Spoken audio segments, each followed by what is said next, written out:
Bonjour à tous et à toutes. Alors, je ne vais pas faire comme les stars du showbiz, vous savez, celles qui annoncent leur départ et qui finalement font des comebacks à n'en plus finir. Je vais simplement vous annoncer mon départ provisoire. Et à la date d'aujourd'hui, d'ailleurs, dans mon agenda, parce que j'ai un agenda personnel, où je note tout ce que je dois faire en matière de vidéos, de livres, à lire et à écrire, même du nettoyage, hein, je le note, et puis je barre au fur et à mesure, vous voyez, en rose, fluo.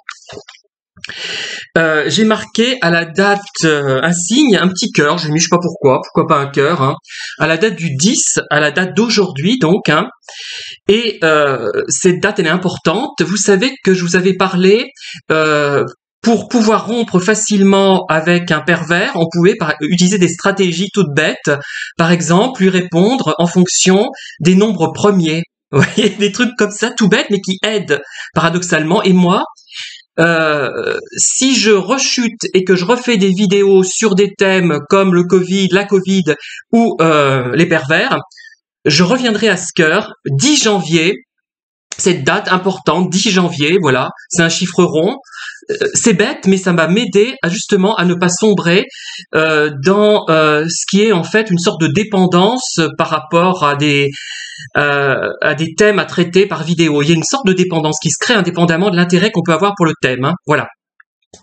Par contre, cette dépendance, je ne l'ai pas sur d'autres thèmes et je continuerai à parler des gens qui ont été dénigrés injustement après avoir connu un succès retentissant. C'est-à-dire que je ferai des vidéos sur notamment Giacomo Meyerbeer, les Huguenots. Vous avez l'analyse ici de Huguenots. Bon, j'aurai une analyse moins musicologique puisque je n'ai pas assez de connaissances dans ce domaine-là, mais il y aura quand même quelques éléments musicologiques que j'emprunterai à d'autres et que j'aurai compris. Si je ne les ai pas compris, je ne les répète pas. Donc voilà, c'est important de les comprendre. Et il y aura surtout comment dire, je vais avec mes mots à moi, qui ne suis pas musicologue, exprimer ce que des musicologues expliqueraient en faisant référence à de la musicologie stricte. Voilà, ça reviendra au même, mais ça sera exprimé de façon plus littéraire, hein, parce que ce que les musicologues constatent, moi je vais le constater à un autre niveau. Et je vais aussi traiter en me basant notamment sur un livre que j'ai déjà lu mais que je vais relire, Martine Carole, filmé par Christian Jacques, c'est une thèse de doctorat, un phénomène du cinéma populaire, hein, puisqu'elle a tourné avec Christian Jacques de 1952 à 1957. Elle a failli d'ailleurs faire un autre film en 59, enfin 2 autres films, Babette s'en va en guerre, mais le rôle a été obtenu par Brigitte Bardot, et un autre film également, un sketch en 1960 dans La Française et l'amour. Elle a pris le sketch de Jean-Paul Le Chanois, La femme seule, parce que le thème l'intéressait évidemment, parce que une femme qui a été autant adulée et qui finalement se retrouve seule, voilà. Et donc c'est un très bon sketch d'ailleurs, hein. Et il y avait un sketch qui était sur le divorce et le rôle a été pris par Annie Girardot, voilà. Et effectivement, le rôle lui aurait bien convenu, mais elle ne voulait pas, je pense, non seulement retourner avec Christian Jacques, et d'autre part, elle était trop intéressée par le thème de la femme seule, en fait. Voilà, c'est le thème, je pense, qui l'a vivement intéressée, qui correspondait trop à ce qu'elle voulait faire en tant qu'actrice. Voilà. Et donc, je vais traiter au moins ces 2 thèmes. Il y aura ça. Je continuerai à parler un peu de mes livres, hein. Je n'y aborderai pas le problème, la question du livre que je suis en train de lire, que j'ai presque terminé, de Léon Denis, sur l'après-vie, parce que alors là, je vais encore retomber sur des gens qui sont illuminés, mais dans le mauvais sens du terme, hein. Voilà. Et alors là, j'en viens au problème qui me préoccupe, et ça a été un peu encore le deuxième déclencheur. Donc il y a eu un premier déclencheur, mais qui a été sans conséquence, hein, parce que c'était le déclencheur d'une personne quand même qui est quelqu'un de bien. Il n'y a pas à dire qu'il n'est pas sotte. Daniel, hein, je la cite, autant la citer. Mais très vite, ça s'est tassé, puisque il n'y avait pas de malveillance dans ce qu'elle racontait. Mais là, je perçois vraiment, dans le message que j'ai reçu ce matin, non seulement un certain degré de malveillance, une dérive peut-être sectaire, moi je vois ça comme ça, et un problème psychiatrique grave, hein. C'est quelqu'un qui nie, tenez-vous bien, l'existence du Covid. Bon, tout était possible dans les sociétés, hein. On pourrait être dans une société avec un président extrême droite, et plutôt à droite, mais pas extrême droite quand même, ou peut-être extrême gauche, hein. Je sais pas. Enfin, c'est peut-être plutôt l'extrême droite qui fait ça. Bon, je n'ai pas assez de connaissances, comment dire, philosophiques et historiques sur la thématique, donc je vais pas épiloguer. Mais on pourrait croire effectivement qu'il nous mène en bateau avec quelque chose qui n'existe pas. Mais là, il y a eu quand même beaucoup de morts, et je connais des gens qui travaillent dans le système hospitalier et qui disent oui, il y a des gens qui meurent du Covid, ça existe, et ce n'est pas une invention. Après, la manière dont ça a été géré est certainement discutable. Moi, je sais pas ce qu'un autre aurait pu faire. Bon, peut-être qu'il aurait fait un peu mieux, un peu moins bien, je n'en sais rien. Voilà. Là, à la limite, on peut entendre ce genre de choses, ça peut énerver, mais pas longtemps, parce qu'on se rend compte que les gens ne disent pas n'importe quoi et ne sont pas dans un processus soit sectaire, soit psychiatrique. Donc là, je me suis dit, il faut que j'arrête, parce que je vais attirer tout un tas de gens comme ça va être un enfer.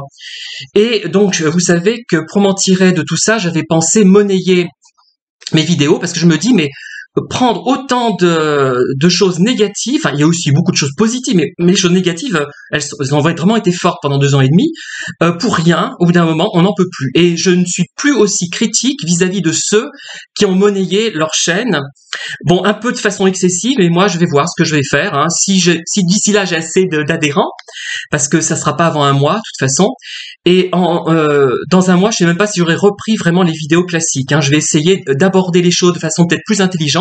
C'est peut-être moi qui suis pas assez pointu, je suis trop spontané, et ce sont des vidéos spéculatives finalement qui n'apportent peut-être pas ce qu'elles devraient apporter. Mais je vais continuer uniquement les vidéos peut-être de chats, peut-être donc Martine Carole, Giacomo Meyerbeer évidemment, hein, le génie, compositeur de génie du 19e siècle, et d'autres thèmes sur mes livres, sur des livres qui m'auront marqué, en évitant, enfin je vais essayer d'éviter les livres qui parlent de l'au-delà, parce que alors là je vais avoir il y aura des gens intelligents, il y en a toujours, hein, qui vont répondre, bien sûr, hein, mais la plupart, c'est même pas qu'ils sont pas intelligents, mais ils ne comprennent pas qu'on peut pas délirer à l'infini, quoi. Moi, je suis pas dans le délire, hein. Je suis dans le rêve, je peux être dans le rêve, je peux être dans la poésie, mais je suis pas dans le délire. Je suis pas délirant, je suis pas un cas psychiatrique, hein. J'ai des problèmes psychologiques, ça c'est évident, du fait de mon homosexualité, j'en ai parlé d'ailleurs à une ancienne, enfin quelqu'un qui avait participé aux élections avec moi, mais qui n'était pas sur la liste, elle pouvait pas l'être. Je dis, il y a un cocktail détonnant, en fait, comme on dit, hein, j'aime pas cette expression toute faite, mais c'est vraiment ça, entre mon homosexualité, mon hypersensibilité et mon caractère atypique. C'est vraiment détonnant, et c'est vraiment quelque chose qui me rend insupportable pour beaucoup de gens. Je dois être insupportable, effectivement, tout en étant sans être désagréable, c'est ça le paradoxe. Je peux être plus, voilà. Et c'est très difficile, hein, au quotidien, pour les gens, pour moi moins, parce que moi je me suis habitué à ça, c'est mon fonctionnement, j'y peux rien, hein. Mais maintenant, j'ai noté cette date du 10, rassurez-vous, rappelez-moi à l'ordre. Tiens, je voudrais bien qu'on me rappelle à l'ordre si jamais je fais une vidéo sur les pervers, sur la Covid, ou sur un thème sensible comme ça, rappelez-moi à l'ordre, hein. Alors, les thèmes que je vais traiter, maintenant, ils vont être ciblés, et j'aurai pas beaucoup d'auditeurs, mais j'espère retrouver justement les auditeurs que j'ai eus, qui m'avaient laissé des commentaires, notamment un monsieur qui est passionné de Martine Carole, bon, Giacomo Meyerbeer, bon, j'espère que je vais pas susciter des avis virulents et pénibles, des musicologues ou de ceux qui partent du principe que ces compositeurs est nul, et ça c'est terrible, hein. C'est ceux-là que je crains le plus, hein. Franchement, je peux pas comprendre ça, c'est qu'ils ne l'ont pas écouté, ou alors ils l'ont écouté d'une oreille très distraite. Voilà. Et au bout d'un moment, je me dis, mais alors attention, ça concerne quelques-uns d'entre vous, pas beaucoup, hein, mais ça suffit pour foutre la pagaille et pour décourager les meilleures volontés. Il y a des gens qui se plaignent d'avoir été victimes de personnes perverses. Il y a quelques-uns, hein, pas beaucoup, rassurez-vous, j'en ai pas repéré beaucoup. Eh bien, je me demande si le problème c'était pas eux. Et soit parce qu'ils étaient effectivement pervers, soit parce qu'ils étaient de l'ordre d'un suivi psychiatrique. Moi, j'aurais besoin d'un suivi psychologique, peut-être, mais j'ai pas besoin de suivi psychiatrique, hein, c'est autre chose. J'aurais besoin plutôt d'une écoute bienveillante certains jours, hein, parce que notamment aujourd'hui et les jours qui précèdent, parce que comment dire, pour digérer toute ma différence. C'est comme si j'étais en fait un chat parmi des chiens ou un chien parmi des chats. Voilà mon problème, tout simplement. C'est pas compliqué, c'est pas de la folie, c'est une mutation de l'espèce, je sais pas ce que c'est, qui est pas meilleur que les autres, pas forcément, pas pire, meilleur sur certains points, pire sur d'autres, je ne sais pas, mais différent. Et donc, d'où le hiatus permanent qu'il y a avec beaucoup de gens. Par contre, j'ai vu que ça m'a fait vraiment plaisir. Il faudra que je lui écrive une certaine Nathalie, je crois, qui m'avait écrit 2 ou 3 lettres que j'ai d'ailleurs recopiées telles quelles sur Babelio parce que ses commentaires étaient tellement approfondis et intéressants que je les ai recopiés et qui analysait certains de mes livres qu'elle avait parfaitement compris. Enfin, bon, c'est pas la seule, mais c'est quand même bien. Et là, vraiment, merci. À cette personne et à d'autres qui ont essayé de comprendre où je venais en venir sans forcément trouver ça génial, mais qui ont essayé de voir ce que c'était, et je vous remercierai jamais assez. Alors là vraiment merci, encore merci. Voilà. Et voilà, donc cette fois le 10 janvier, c'est une date clé. Alors on va jouer maintenant. Alors la première vidéo que je fais avant, je sais pas, moi, je refuse même de me positionner avant au moins 1 mois, voire 2 mois, jusqu'à ce que cette épidémie soit terminée, je dirais. Jusqu'à ce que la folie qui est engendrée par tout ça, mais moi je n'ai pas envie de recevoir de messages de secte. C'est fini ça. J'en aurai peut-être encore avec cette vidéo, mais je bloquerai et je signalerai. Je suis obligé de signaler. Au bout d'un moment, on peut pas les sectes. Je suis désolé, non. Bon, vous me direz que certains pensent que l'Église catholique et même les protestants c'est une sorte de secte, mais enfin, ils ne vont pas autant dans le délire. Parfois ils sont délirants, mais pas à ce point. Il n'y a pas ce non-sens, enfin, par rapport aux événements. Je prends un exemple pour finir. J'ai renoué un petit peu, enfin sympathisé avec mon institutrice de 10e, on appelait ça la 10e à l'époque, à Sainte-Philomène à Montluçon. C'était en 75. Oui, 74-75. Elle est pas du tout dans ce, elle est pragmatique quand même. Elle va à la messe 3 fois par semaine, mais elle n'est pas dans cette folie. Non, elle n'est pas comme ça. Sinon, j'aurais pas renoué, j'aurais pas envoyé de carte postale, ni de carte postale à Noël, etc. Donc, c'était à l'occasion du décès de ma mère que j'ai renoué avec elle, puisque donc elle m'avait expliqué qu'elle avait énormément prié pour elle. Enfin, bref, voilà, c'était très, voilà. Oui. Qu'est-ce que je disais? Oui, donc.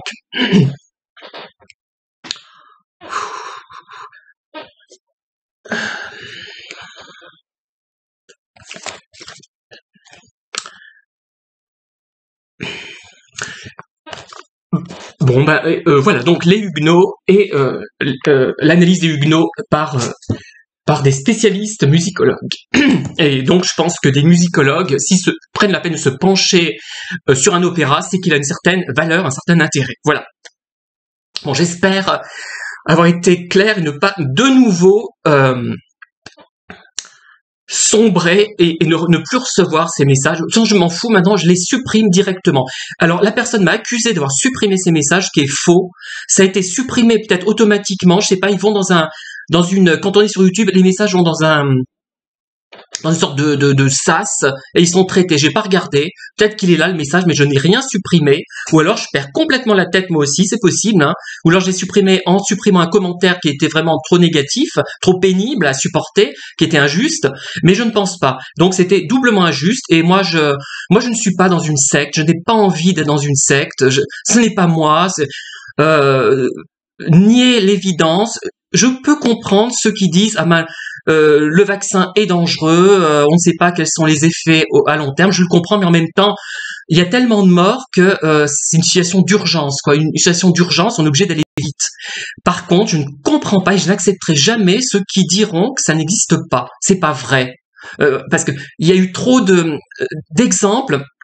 Ne serait-ce que mes voisins je vais pas vous raconter ma vie, qui travaillent, dont les enfants travaillent dans le domaine médical et qui l'ont constaté. Il y a des gens qui meurent, qui sont hospitalisés et une majorité de non-vaccinés, 6/7 de non-vaccinés à l'hôpital de Thiers qui sont hospitalisés. Voilà.